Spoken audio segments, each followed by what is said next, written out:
What's going on, guys? Welcome back to the channel. My name is Alex. Today I'm going to be talking about the remake of Roadhouse, starring Jake Gyllenhaal, directed by Doug Liman, and also stars Billy Magnuson and, of all people, Conor McGregor. Ex-UFC fighter Dalton takes a job as a bouncer at a Florida Keys roadhouse, only to discover that his paradise is not all it seems. I'm a big fan of Gyllenhaal. I think he's probably my favorite actor working today, next to Denzel Washington. Both of these guys just vastly enhance anything they're in. They can turn shit into mediocrity. They can turn mediocrity into greatness. In the case here, though, with Gyllenhaal, I just felt like he was out of place for a good chunk of this movie. I love how versatile he is as an actor. I don't think he's ever given a bad performance, and I don't think he's bad here. He's just middling, and I think it's a weak performance. But like I said, he's a versatile actor. He can really light up the screen when he's acting in a drama. He can really bring a lot of energy to some of his action movies like Prince of Persia, Ambulance, and you can even throw Spider-Man Far From Home into that mix as well. He tackles so many different genres, and he knows exactly what he has to bring to each role. But I think in this one, it really took a while for me to settle into Gyllenhaal as this bouncer guy. I could buy the fact that he was a UFC fighter, but there's so many things that he just makes a character more complex, and I just think it was taking a while to get to the complexities of this character and what Dalton was actually dealing with behind the scenes. And once that happens, there's kind of like a tick in his head that kind of flips, and his performance flips as well. And it feels like he's playing two different characters in the second half of this movie compared to the first half, but I do think his presence is felt. He brings a lot of energy to this movie, even when his performance doesn't feel like it's that great, and that could be intentional. I mean, I always thought his performance in Far From Home, I always thought he was given a bad performance in the first half of that movie intentionally until the big reveal that he is Mysterio comes into play when he's really, really bringing it as an actor. But he knows the exact type of role that this is, though, and I think that that's what he was going for in his performance, even if it wasn't up to my standards for a Gyllenhaal movie, where I think he could have brought a lot more to the role. But he knows he's in a remake. He knows he's in a movie where he's going to be fighting UFC fighters like Conor McGregor. He's just going to be involved in a bunch of bar brawls and fights and some slick action here and there. I mean, some of the action is really fun to watch. It's just I wish that the CGI didn't weigh down the action, but there's lots of long takes. You can at least see what's going on in the action. It leads to some fun enough moments.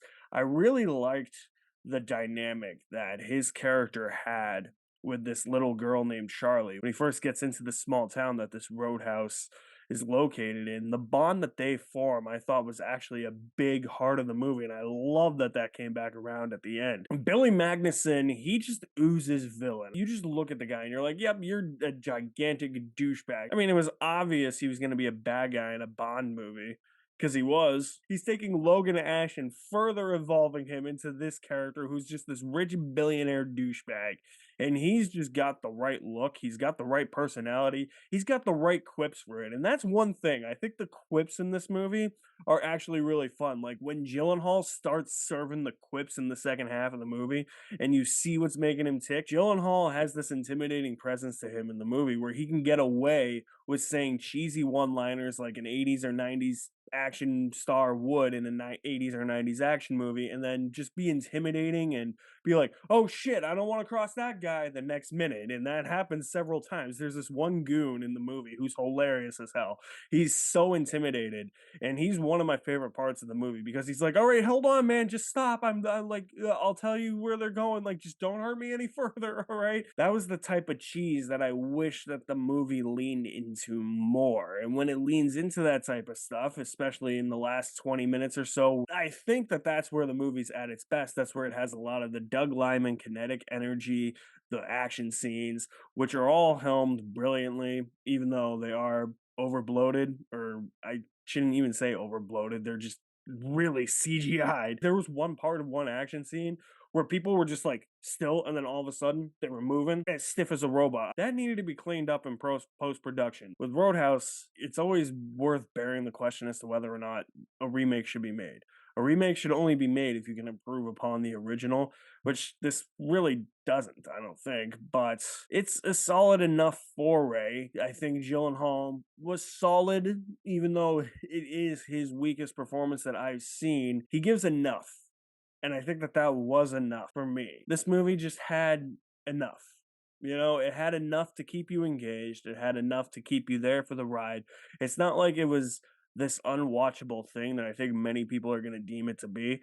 It has enough quality to it to make you keep watching, even if you have to look at Conor McGregor, who's yeah, that's where I've seen the most criticism. The most criticism for this movie is like it really tanks once Conor McGregor shows up. I mean, he's just there to be, of course, it's the Dalton's background is a UFC fighter, so it's just there to have a UFC fighter fight Gyllenhaal.